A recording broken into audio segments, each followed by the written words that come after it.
At our most recent family Christmas dinner, one of my 17-year-old twins, out of nowhere, says to me, "So Mom, how does it feel to be older than the internet?" It feels less like a sincere question and more like a Jeopardy style of response to a prompt that is a single word, old. And yet, I can't resist reflecting upon my first contact with the internet, which is when I myself was just shy of 17. It was February of 1996, and I had just transferred to a new high school in the city from a place that did not have internet. And in my biology class that first day, they were doing a test that I wasn't prepared for. And my teacher said, "You can go to the back of the classroom where there is that one computer, and you can surf the web on Netscape." So I sat down in front of the default teal Windows 95 desktop, and I found the Netscape icon, and I double-clicked it, and some waiting as the dial-up connection brought it into being. And I saw the search bar, and I typed in my primary obsession in 1996, Tori Amos.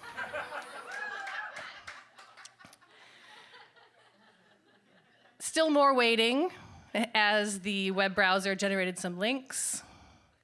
I chose one to click on, and still more waiting as the web page loaded.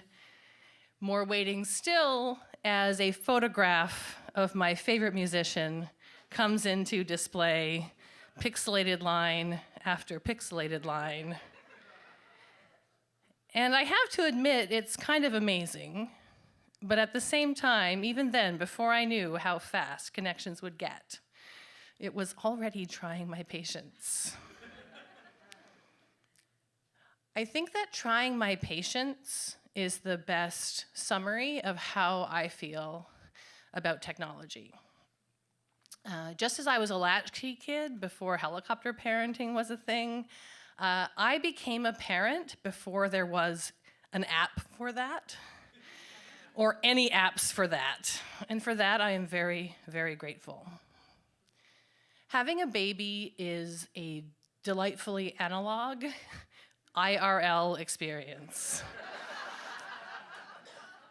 One of my most cherished memories of early motherhood was holding one of my two few days old infants in the light of a December afternoon in the window, and rocking them gently and singing Dolly Parton's Coat of Many Colors to them. And our days followed these rhythms of feeding and cleaning up and sleeping and singing and swaying to music that was playing from the same Sony boombox I had in 1996 that I still listen to. I didn't even own a baby monitor. When my twins started school, it was recognizable to me. Notices would come home on paper in their backpacks. And I was relatively new to Quebec, and I remember getting the first health notice for scarlatine, which sounded possibly quite lovely, but it was actually scarlet fever. But it came on a yellow paper, and it was in Comic Sans font.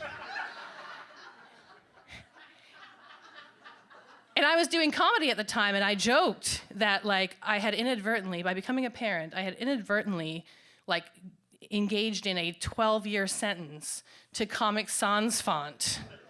And it seemed like a really infantile and modern way to express a warning about a Victorian disease. But today me, who's a mother of two 17-year-olds, a 12-year-old, and a 6-year-old, I would gladly accept a 20-year sentence to Comic Sans font if that were the only way that schools would communicate with me. In January, my two younger kids came home from their elementary school with new school bus passes that had a QR code. and a letter. It was on paper, but it was a letter about an app. It's the school bus app. And they're going to scan these QR codes upon every entry and exit of the bus. So a typical morning for me, I wake up before it is light outside. I have a headband that has Bluetooth speakers inside of it, and I listen to podcasts falling asleep with it. And then I wake up, and I put on CBC Daybreak through its Listen app.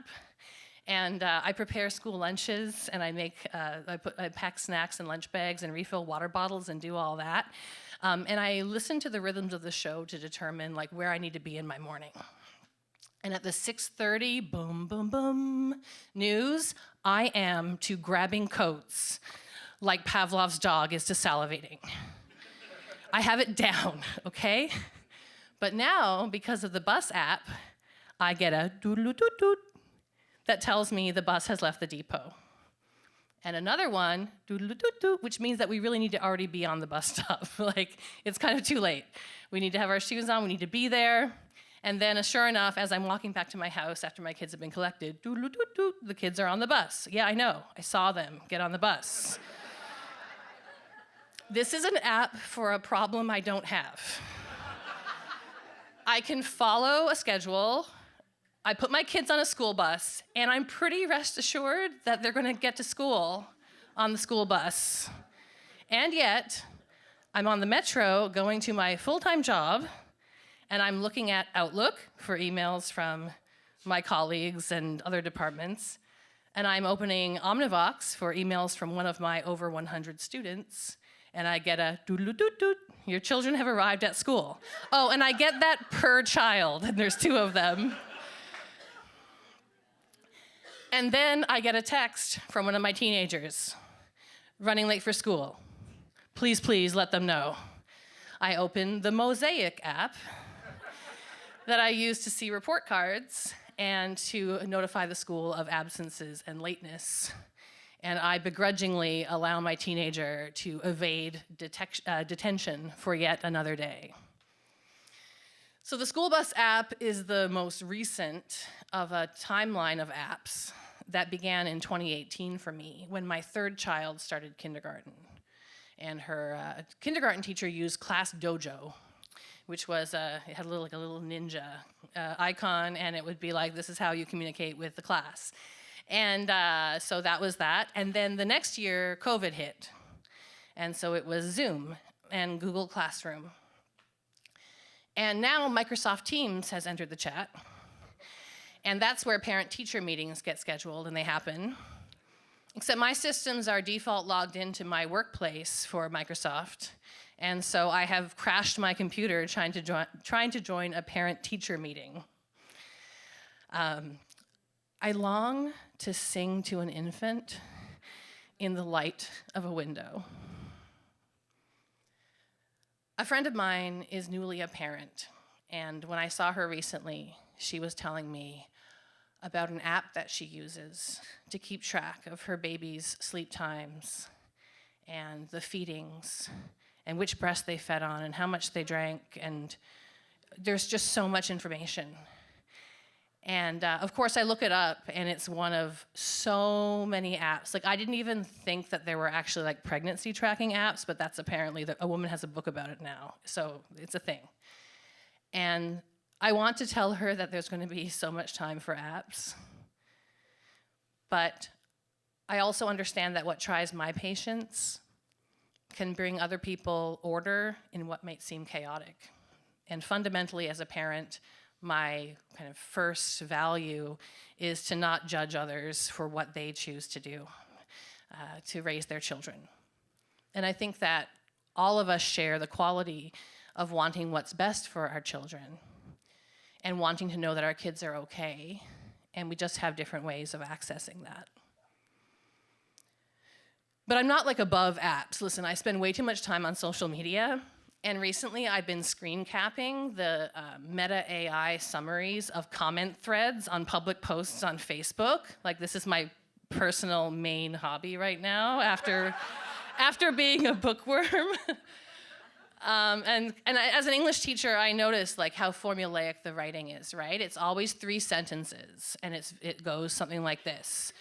So above any public post, it'll be like a little box, and it'll say Meta AI summary, and it'll say commenters weigh the pros and cons of subject. While some say X, others say Y.